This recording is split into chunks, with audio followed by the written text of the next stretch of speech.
가나안 왕 야빈이 그의 군대 장관 시스라와 함께 그들이 자랑하는 병거 전차 그 백승을 가지고 이스라엘을 공격해 봤던 것, 지난주일에 살펴봤습니다.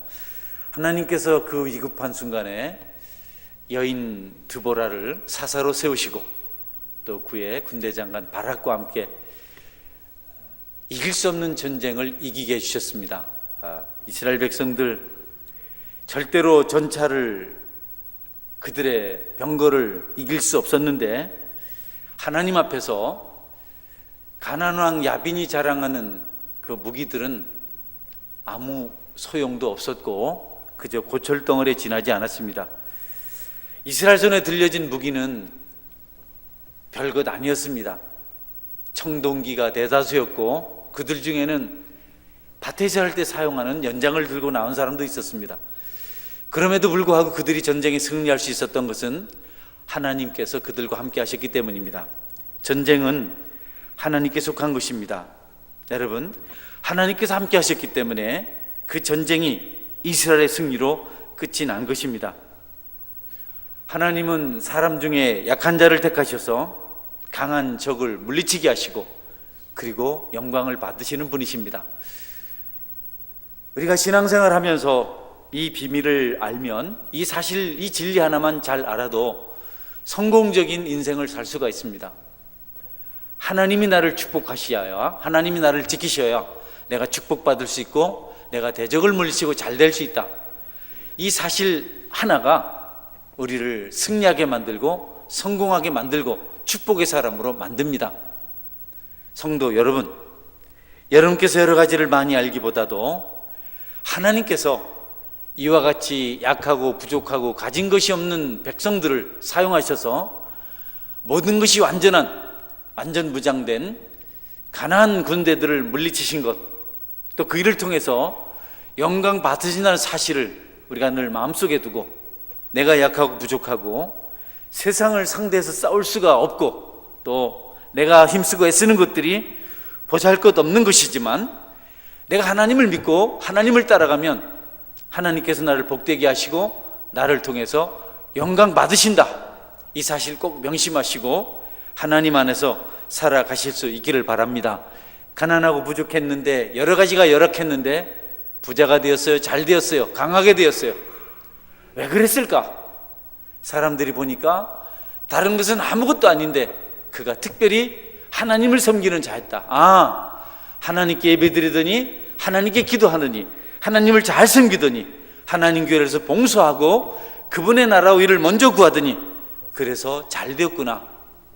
그들이 믿는 하나님, 서원교회 교우들이 믿는 하나님이 놀라운 분이시다 라고 영광 돌려드리는 것, 하나님께서 기뻐하시는 것이고 바라시는 것입니다.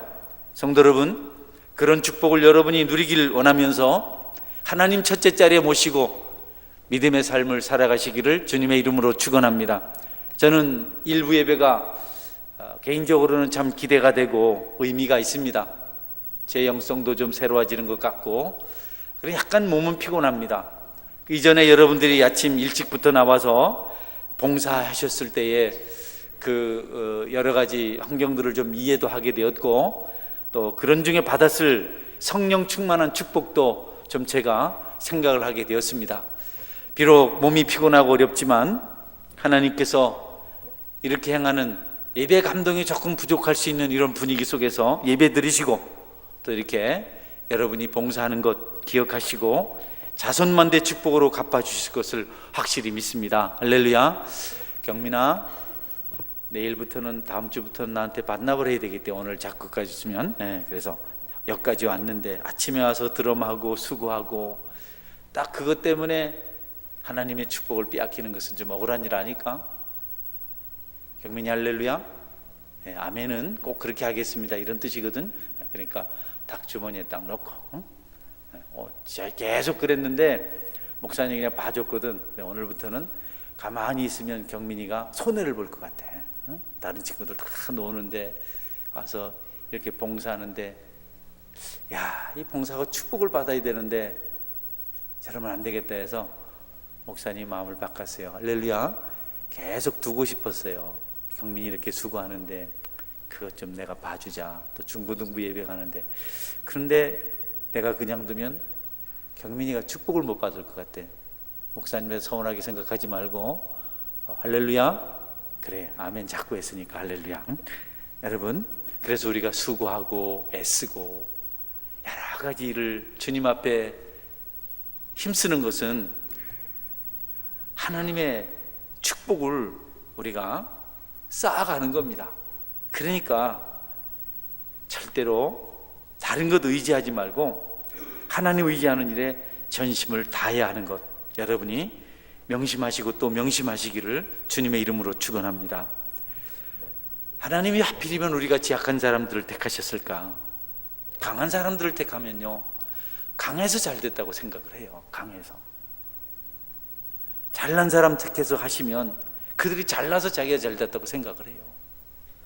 그러나 우리같이 부족하고 연약하고 정말 어려운 환경에서 자란 사람들 몇 사람 빼고 말이죠, 아픔 있고 슬픔 있는 사람들을 택하셔서 그분의 일에 수종 들게 하시고 믿는 자녀가 되게 하시고 그분 앞에 은혜를 받게 하신 것은 하나님이 어떤 분이신지를 세상이 알도록 하기 위함입니다.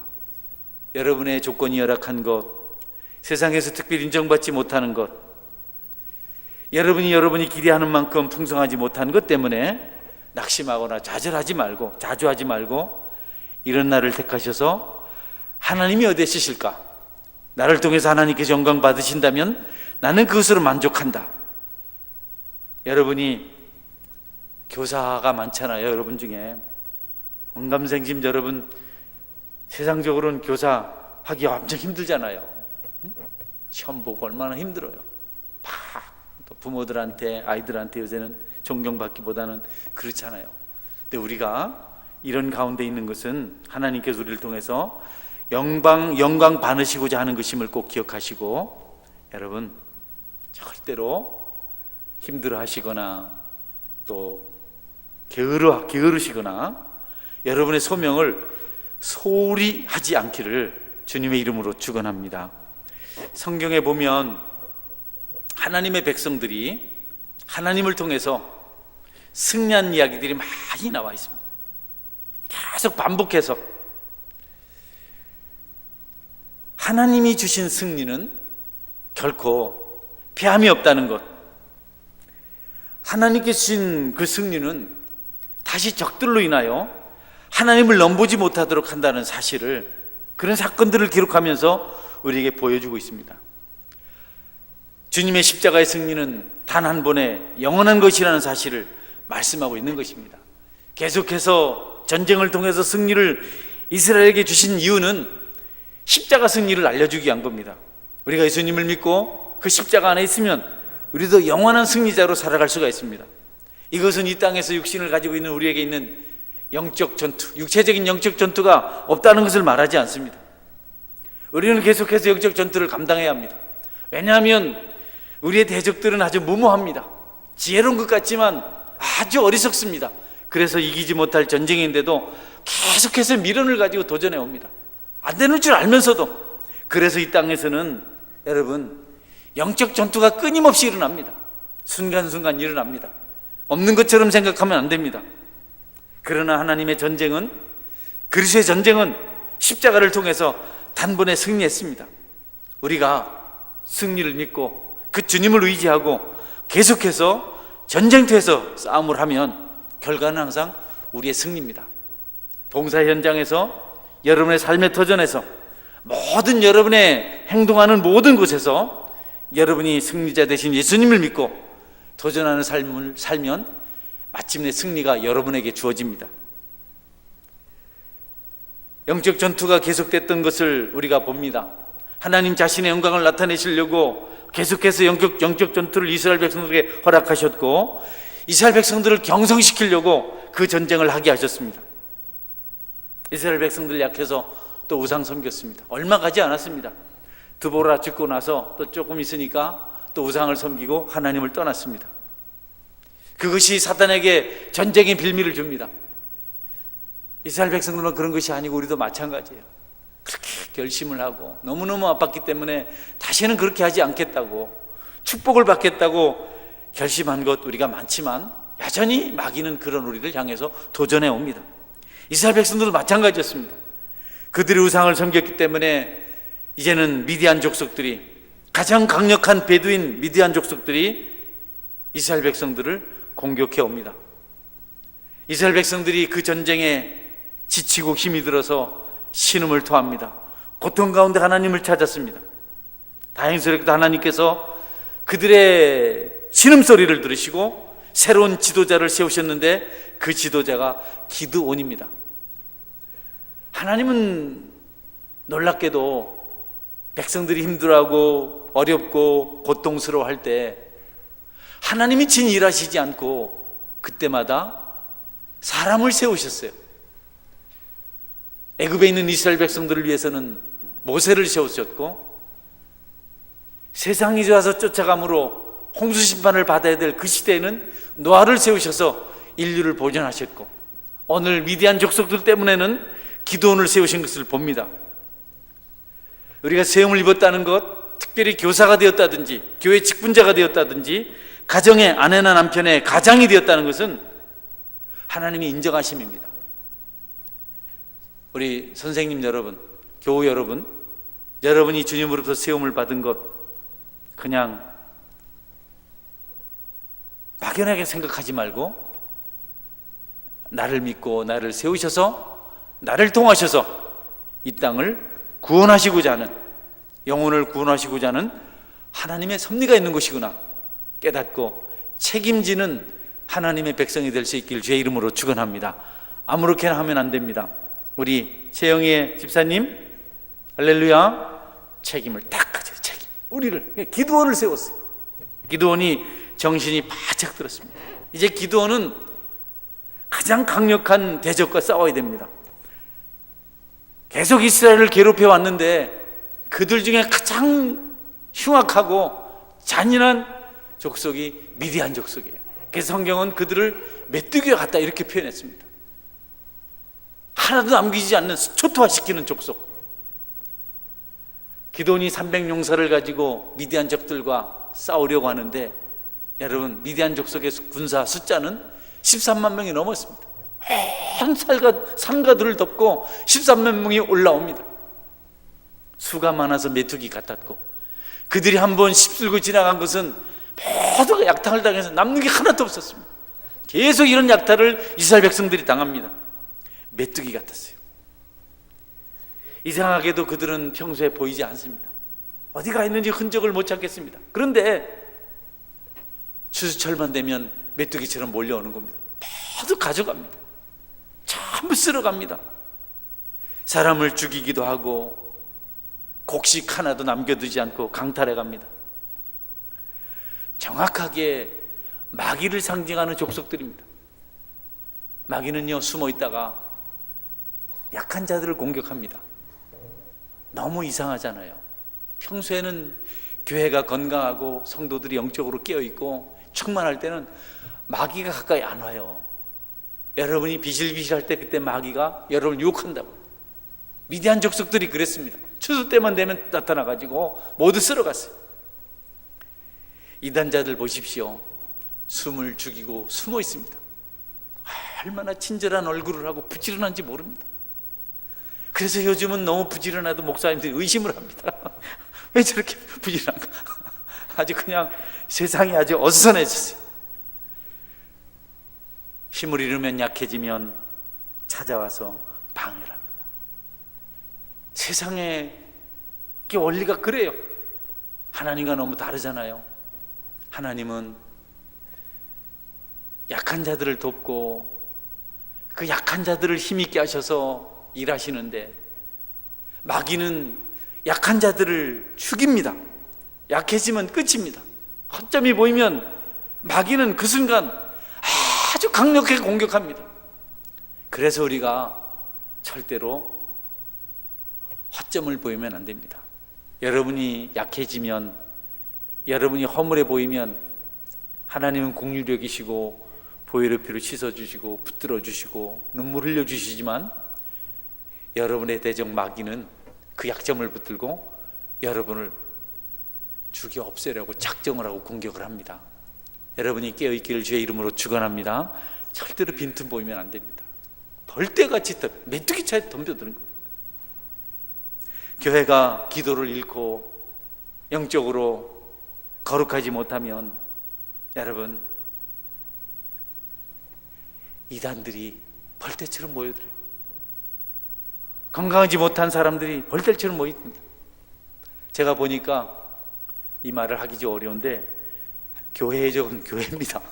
교회가 어려우면 주변 교회가 그냥 엄청나게 이렇게 린치를 가해요. 세상에 약한 자를 돕고 약한 자를 세우고 약한 자를 강하게 하시는 분은 하나님 한 분밖에 없습니다.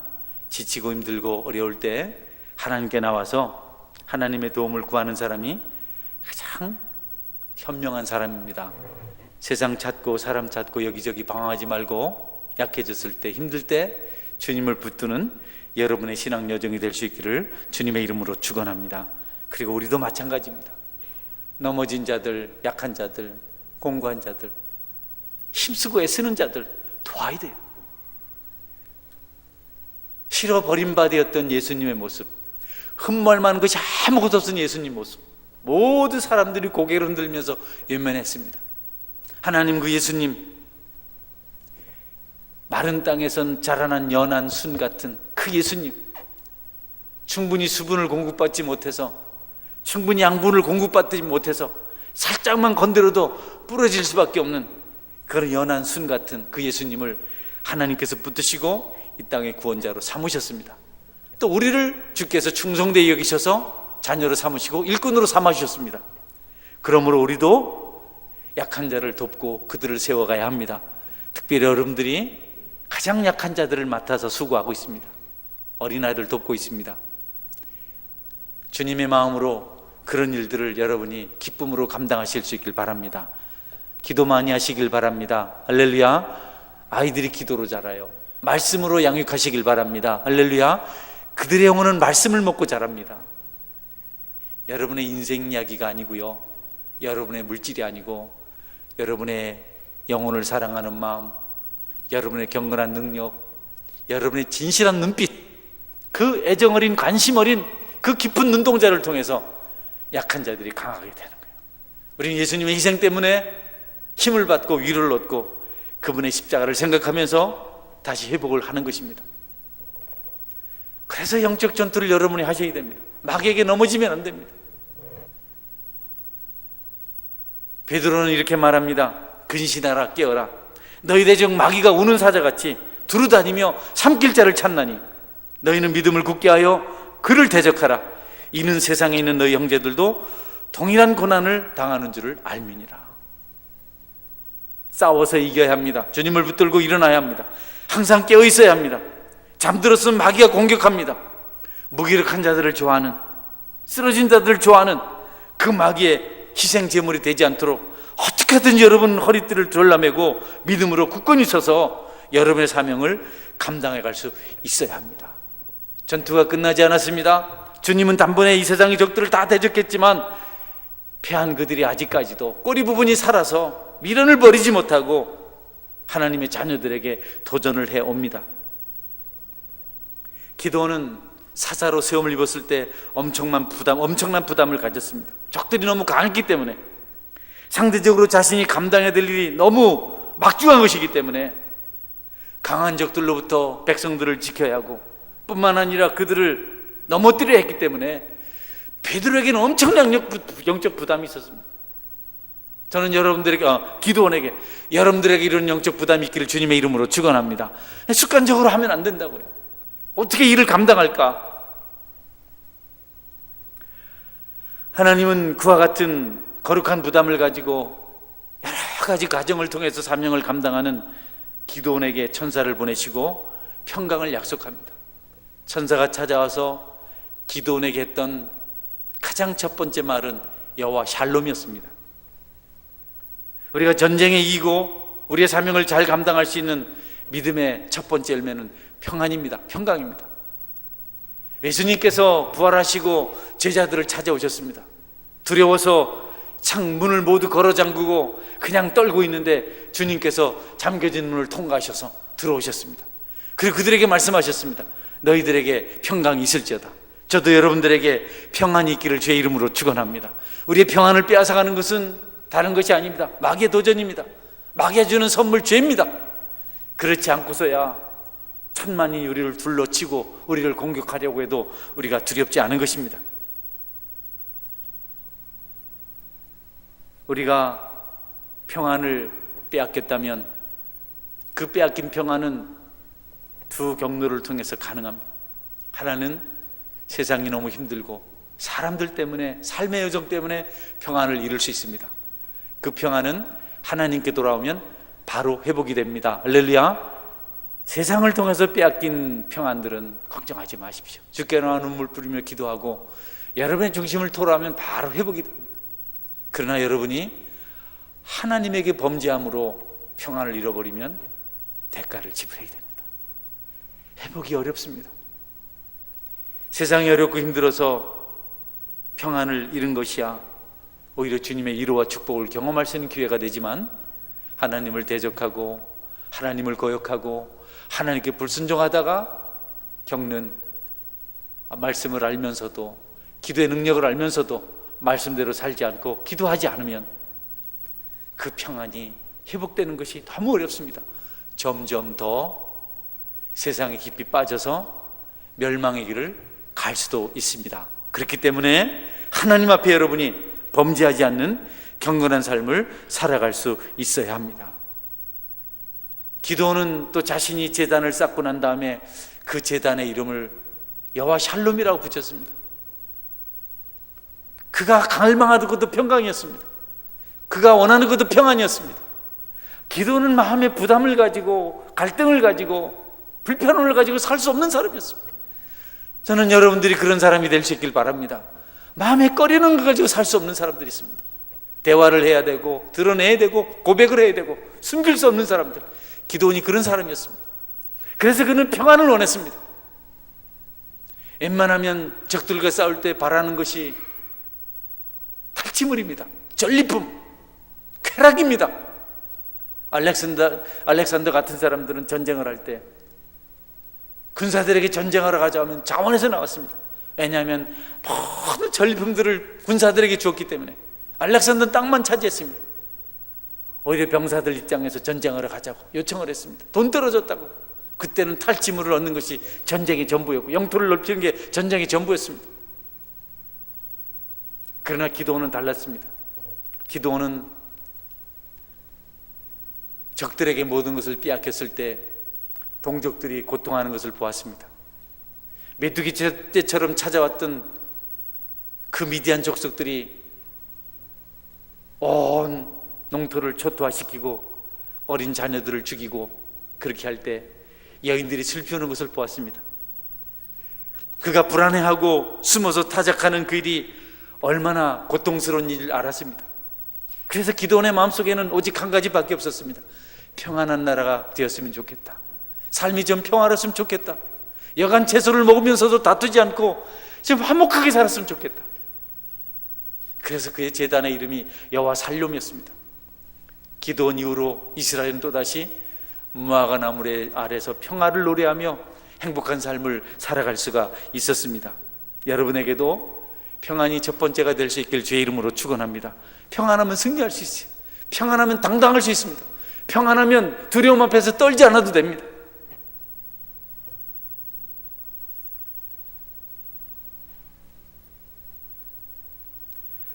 무엇보다도 우리는 하나님과의 평안을 회복해야 하고 이웃과의 평안을 회복해야 합니다. 하나님 앞에 회개하고 잘못을 고백하고 불편함을 해결해야 됩니다. 그래야 평안이 찾아옵니다. 이웃과의 관계도 마찬가지입니다. 이웃과의 평강은 사랑과 용서가 가능합니다. 좀 불평하고 좀 짜증내고 좀 싫어하면 순식간에 평강이 깨지고 마음이 아파요. 여러분에게 하나님과의 평강이 회복되고 이웃과의 평강이 회복되는 은혜가 있기를 주님의 이름으로 축원합니다. 그러면 모든 것이 다 좋습니다. 걸리는 것이 있으면 여러분 그 부분을 해결하십시오. 사랑하지 못할 이유가 어디 있습니까? 회복하지 못할 이유가 어디 있습니까? 불편하게 살아야 될 이유가 우리에게 어디 있습니까, 여러분? 의아한 아내와 남편이 다투고 부모와 자녀가 다투고 형제와 형제로 더불어 다툽니까? 그때가 마지막 날 말세 징계 때가 아닙니까? 기도는 평강을 원했습니다. 평강을 기대했습니다. 그래서 그의 제단을 여호와 샬롬이라고 불렀습니다. 그것이 바탕이 되어서 그는 미디안과의 전쟁에서 승리를 얻게 됩니다. 단 300명으로. 하나님과 평안하다, 하나님과의 관계가 화목하다면, 우리 이웃과의 관계가 평강 가운데 화목하다면 이루지 못할 것이 없습니다. 아내와 남편이 화목하다면 여러분 뭐가 문제입니까? 다른 거 다 잘 돼도 마누라가 속색이면 그냥 아무것도 안 되는 겁니다. 다른 거 잘 돼도 남편이 힘들게 하면 아무것도 안 되는 겁니다. 가까이는 가족들이 평안하시고 또 좀 더 범위를 넓혀서 이웃과 평강하는 삶을 사셔서 여러분의 삶의 여정이 주님 안에서 꼭 승리하는 그런 은혜가 있기를 주의 이름으로 축원합니다. 그러나 우리가 경계할 것이 있습니다. 거짓 평안입니다. 평안이 아닌데 평안처럼 오해하는 겁니다. 마귀가 그렇게 속게 만들어요. 절대로 평안이 아닌데 평안하다고 말합니다. 좋다고 말합니다. 이게 얼마나 좋으냐, 이게 얼마나 행복하냐, 이게 얼마나 평화로우냐.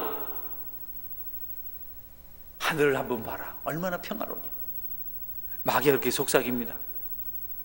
하나님과의 관계가 깨졌고 동족들과의 관계가 깨졌는데, 하나님 보낸 진실한 선지자는 이 땅에 재앙이 찾아왔다고, 이 땅에 시험에 빠졌다고 그렇게 경고하는데, 거짓 선지자들은 그렇지 않다고, 우리가 너무 평화롭다고, 얼마나 행복하냐고, 미소를, 웃음소리를, 세상에 좋은 것들을 주면서 말합니다. 얼마나 평화로우냐고. 이스라엘이 범죄했을 때 바벨론을 하나님께서 이스라엘을 징계하는 채찍으로 보냈습니다. 느부갓네살을 보냅니다. 그러면서 선지자 예레미야를 보냅니다. 가서 바벨론이 공격해 오거든 항복하라고 말해라. 시드기야 왕 선지자의 말을 듣고 다른 선지자들에게 묻습니다. 전쟁이 일어난다고 하는데, 전쟁에서 우리에게 피한다고 하는데, 우리가 항복해야 된다고 하는데, 그것이 하나님 말씀이라고 하는데, 그대들의 생각은 어떤가? 하나니아라는 거짓 선지자가 말합니다. 예레미야를 치면서 말합니다. 나라를 팔아먹는 매국노, 이 나쁜 놈, 하나님께서 나에게 말씀하신다. 하나님께서 함께 하셔서 이 나라가 믿음으로 대적들을 물리칠 것이고 이 나라가 승리할 것이다. 그런데 항복을 하라고 했다고 그냥 결국 참 선지자는 매를 맞고 시위대 뜰 물 없는 우물 구덩이에 갇힙니다. 시대 감옥에 갇힙니다. 거짓 선지자들은 진짜 봅니다. 바벨론이 피하는 것을 보았습니다. 바벨론이 피한다는 거짓 소리를 들었습니다. 그리고 그들은 적들이 공격할 때까지, 나라가 정복될 때까지 왕과 함께 거짓 평화 속에서 행복하다고 말했습니다. 성도 여러분, 분별력이 있기를 주님의 이름으로 축원합니다. 우리가 죄를 지으면서 행복하다고 생각해, 평안하다고 생각해, 아내를 속이면서 좋다고 생각해, 남편을 속이면서 좋다고 생각해, 교회를 힘들게 하면서 좋다고 생각해, 세상에서 역행하는 살면서 평안하다고 생각해. 거짓에 미혹되지 않길 주의 이름으로 축원합니다. 조금 실수를 하고 허물이 좀 있는 것을 말하는 것 아닙니다. 영 자체가 미혹을 받아서 진실을 몰라서 거짓 평화 속에서 멸망으로 가는 길이 너무너무 안타까운 일이기 때문에 성경은 우리가 거짓 평안에 속지 않기를 원하고 있습니다. 거짓 평안에 속았던 사람들의 이야기를 성경은 기록합니다. 아삽이 말합니다. 저희는 죽는 때에도 고통이 없고 그 힘이 강건하며 타인과 같은 고난이 없고 타인과 같은 재앙도 없나이다. 너무 행복하게 살아요. 보니까 돈도 잘 벌리고 뭐 아무 걱정이 없습니다. 자식들도 잘 되고 죽을 때도 고통이 하나도 없습니다. 나쁜 집 안 하고 살았는데 그래서 아삽이 그것 때문에 시험이 들었어요. 나같이 주의를 지키고 예배를 제사를 지내고 하나님 앞에 사는 나는 늘 힘만 든데 저들은 어떻게 저렇게 잘 나갑니까? 하거리고 힘이 세고 믿는 자들을 억압하고 하나님이 멸망의 길로 최고 빠른 속도로 달려가고 있는 자의 모습이 저렇다, 이렇게 말씀해 주셨어요. 또 데살로니가 전서는 이렇게 말합니다. 그들이 평안하다 안전하다 할 그때에 임신한 여자에게 해산의 고통이 이름과 같이 멸망이 갑자기 그들에게 이르리니 결코 피하지 못하리라. 여러분, 거짓 평안은요 너무 좋고 너무 재밌는데 갑자기 해산의 고통이 찾아올 때, 심판이 갑자기 만다는, 그때는 피하지 못한다는 겁니다. 해산의 고통이 얼마나 갑자기 찾아오는지를 출산해 보신 분들 알 텐데요, 저희 어머니는요 제 여동생을 고구마밭에서 낳습니다. 일하시다가 갑자기 찾아오죠. 갑자기. 그래서 제 여동생이 얼마나 건강한지 몰라요. 여러분이 하나님과 화목하지 못하고 거짓 평화에 속아서 혹이라도 죄의 낙을 누리고 있다면 오늘 멸망의 날이 가까우고 있는 줄 알고 돌이키시는 은혜가 있기를 주님의 이름으로 축원합니다. 들을 끼는 자는 들을지어다. 할렐루야. 구원을 받았으나 우리가 또 아무 죄도 없으나 우리가 죄책에 힘들 때가 있습니다. 드러난 죄도 없고 그런데 마음이 무거울 때가 있어요. 이전에 우리가 배양했던 죄가 이제 우리 속에서 열매를 맺고 있는 겁니다. 잠깐만 기다리십시오. 그 죄는 곧 떠나갑니다. 우리가 모르게 살면서 저지던 죄가 싹을 틔우더니 꽃을 피우더니 열매를 맺고 우리 속에 들어와서 우리 영혼을 괴롭히고 있습니다. 그런 때가 우리에게 있을 수 있습니다. 그러나 여러분, 우리가 지향하는 바는 하나님 은혜고 하나님의 사랑이고 구원이기 때문에 결국은 우리가 주님 안에서 승리할 수가 있습니다. 죄가 송사할 때 너무 여러분 무기력하지 않길 바랍니다. 하나님의 죄도 안 졌는데 너무 힘이 들어요. 이전에 우리가 심었던 죄가 지금 마지막 발악을 하고 있는 중입니다. 그러니까 그때는 하나님을 붙들고 하나님을 끝까지 바라보고 물러서지 아니하면 여러분이 죄로부터 승리하게 될 것입니다. 어릴 때 나침판을 보면요, 나침판이 바늘이 막 흔들립니다. 지금은 뭐 그런 게 별로 없는데 다 흔들리다가 결국은 극과 극을 딱 가리킨다고요. 여러분 흔들어 놓는 죄가 있을 텐데요, 여러분 중심에는 하나님 있고 꼭 평안을 회복하시는 은혜가 있기를 주님의 이름으로 축원합니다. 반드시 돌아오게 돼 있다고요. 반드시. 하나님은 우리가 징계받기를 두려워하지 않길 원하세요. 징계가 우리를 온전케 만드는 것을 알고 계십니다.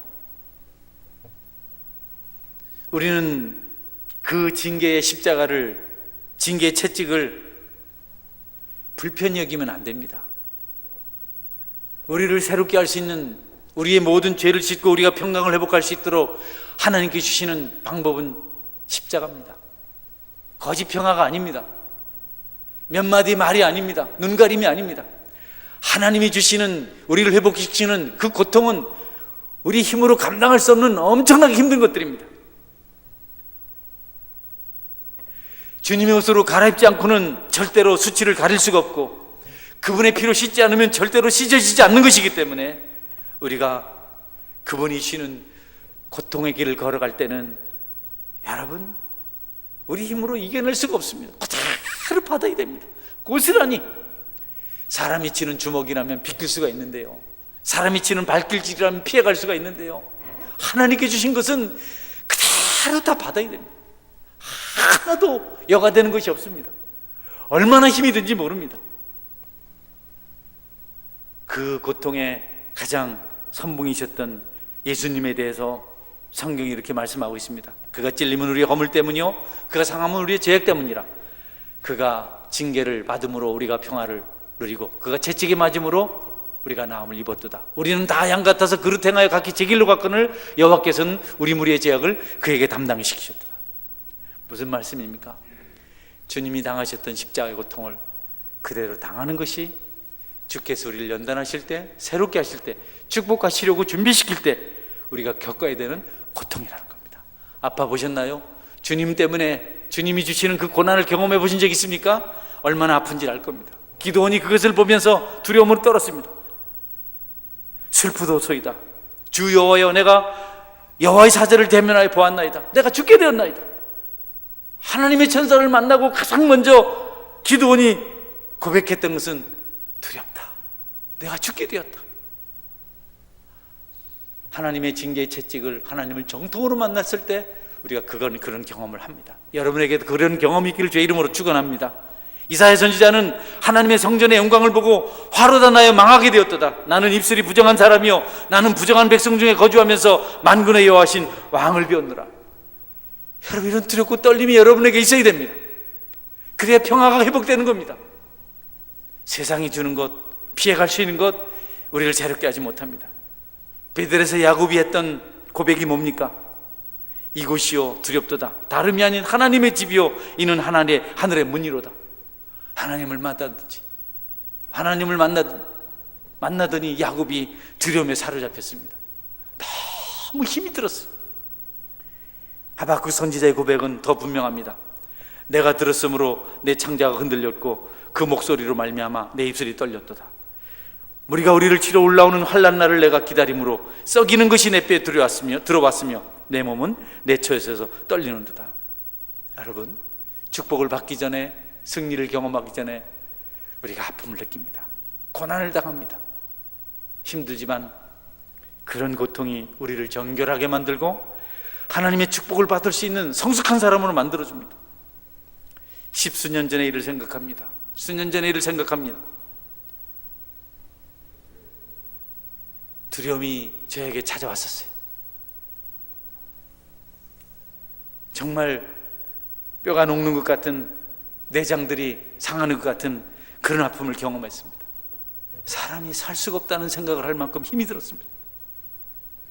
주님의 채찍이나 이런 것인가? 피할 방법이 없습니다. 고스란히 받았습니다. 사람이 때리는 거야 얼마나 아프겠습니까, 여러분? 하나님이 치시니까 그 아픔은요 그냥 죽음 자체였습니다. 걷고 있는지 서고 있는지, 밥을 먹는지 잠을 자는지, 좋을 때도 꿈같이 지나가지만 하나님 주신 고통을 당할 때도 꿈같이 지나갑니다. 뭐가 뭔지 모르게 수주일이 지났습니다. 그런데 여러분, 지나놓고 보니까 그 고난은, 그 고통은, 새롭게 하시는 주님의 채찍의 시간은 아주 짧았고 그분의 승리는, 축복은 지금까지 이어지고 있는 것을 제가 보고 있습니다. 여러분, 혹시 주님께서 만지시거든, 주님께서 채찍질 하시거든 편안하게 받으십시오. 비켜볼 방법이 없습니다. 몸으로도 숨길 수가 없습니다. 얼굴도 조치하게 뼈가 돌아갈 만큼 힘이 들고 영혼은 더 아프고 비켜갈 방법이 없습니다. 그런데 하나님이 그렇게 징계하시고 사랑의 채찍을 내리신 다음에는 얼마나 큰 축복을 주시는지, 그때 제가 힘들면 가족들이 같이 힘들어요. 그때 이후에 제 집사람이 다시는 철하기도 하지 않겠다, 철하기도 할 때 나는 그 시련을 겪었기 때문에 다시 하지 않겠다. 얼마나 힘들어서. 저도 그때 경험을 하고 싶었지 않았는데 하나님 한 번 더 주셨어요. 축복이 있을 줄 믿습니다. 할렐루야. 우리를 다스리실 때, 우리를 새롭게 하실 때 그분은 주저하지 않습니다. 여러분, 거짓 평화, 거짓 행복, 눈가림으로 여러분의 삶을 윤택하다고 말하지 말고 하나님의 모든 다스림을 정면으로 받고 하나님께 주시는 영원한 축복을 꼭 경험하시는, 승리를 경험하시는 여러분들이 될 수 있기를 바랍니다. 그래서 기드온이 그것을 감당하실 수 있어서 비용을 계산하는 방법이 나옵니다. 하나님, 못 믿겠습니다. 내가 과연 감당할 수 있습니까? 양털을 좀 마르게 하고 땅은 좀 적셔 주십시오. 주변 땅이 다 침이슬에 젖었습니다. 축축하게 미끌거리도록. 그러나 양털은 포송포송 말라 있었습니다. 기드온이 그래도 마음이 놓이지 않습니다. 반대로 요청합니다. 하나님, 이번에는 양털만 젖어 있고 주변 땅을 바짝 말라주십시오. 주님의 일은 비용을 계산하는 명철함이 있어야 됩니다. 전쟁터에서 나가서 싸운 우리가 아무 생각 없이 세상 죄악 가운데서 죽어가고 있는 어린 영혼들을 붙들고